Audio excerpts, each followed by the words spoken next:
ساعتها هتحس ان اقوى رد ممكن ترده هو انك ما تردش اساسا، واحيانا هتحس ان لو رجع بيك الزمن في موقف معين كنت هتسكت. عدم السكوت احيانا بيخليك تقول كلام تندم عليه، او يخليك تروح تحكي اسرارك لشخص يروح يفضحك وترجع بعد كده تندم انك حكيت، او انك عمال تبرر لشخص موقف معين ومش عايز يقتنع. ساعتها هتحس فعلا ان الكلام ملوش لازمه وانك لازم تسكت. وساعات بتلاقي ناس رغايه وكلامها تافه، فكل ما الواحد يتكلم اكتر كل ما يبان في كلامه سلبياته وعيوبه اكتر. فلازم تعرف ان اوقات كتير جدا السكوت فيها مهم. لذلك سيدنا عمر رضي الله عنه كان بيقول: اظل اهاب الرجل حتى يتكلم، فان تكلم سقط من عيني او رفع نفسه عندي. يعني اما هتقول كلام يرفع من شأنك او ينزل منه. ويا ريت ما تنساش تشترك علشان الفيديوهات اللي جايه ان شاء الله. المهم، الصمت لغة العظماء، وان للصمت هيب. تلاقي اللي متعصب لو سكت تخاف منه اكتر، او اللي زعلان لو سكت ومعبرش تعرف انه على عمق كبير جدا من الحزن. فعموما السكوت هيختصر عليك كلام كتير ويريح بالك ويرفع من قيمتك. وخليك عارف ان مش كل موقف محتاج رد،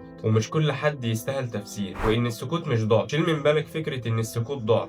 لا، السكوت مش ضعف. لما تسكت بتسيب افعالك هي اللي تتكلم. فمش في كل موقف لازم نبرر ونشرح وندافع. اللي عايز يفهمك هيفهمك من قبل حتى ما تبرر له، واللي مش عايز فمهما تشرح له مش هيقتنع. وساعتها هتدرك انك لازم تسكت احسن. طيب، في سؤال مهم هنا: هو امتى اسكت وامتى ما اسكتش؟ اسكت لما حد يستفزك، واسكت لما تكون زعلان علشان ما تقولش كلام وتندم عليه بعدين، واسكت لما الطرف التاني ما يكونش مستعد انه يسمعك. ده الكلام مع حيط هيكون احسن. في النهايه اسكت مش امنع نفسك من الكلام، واسكت هنا معناها كون واعي، كون انتقائي، ما تضيعش كلامك مع ناس مش مستاهل، او معناها انك ما تتكلمش في مواقف مش مستاهل. طاقتك غاليه ووقتك غالي وكلامك غالي، فما تضيعهوش في الرخيص. هتعلم ازاي تسكت وشوف حياتك هتتغير ازاي. هتلاقي الناس بتحترمك اكتر وبتاخد كلامك بجد اكتر، وانت هتحس براحة نفسية اكتر. ولو الفيديو ده فادك حط لايك وتعليق ايجابي. اشوفك في الفيديو الجاي على خير.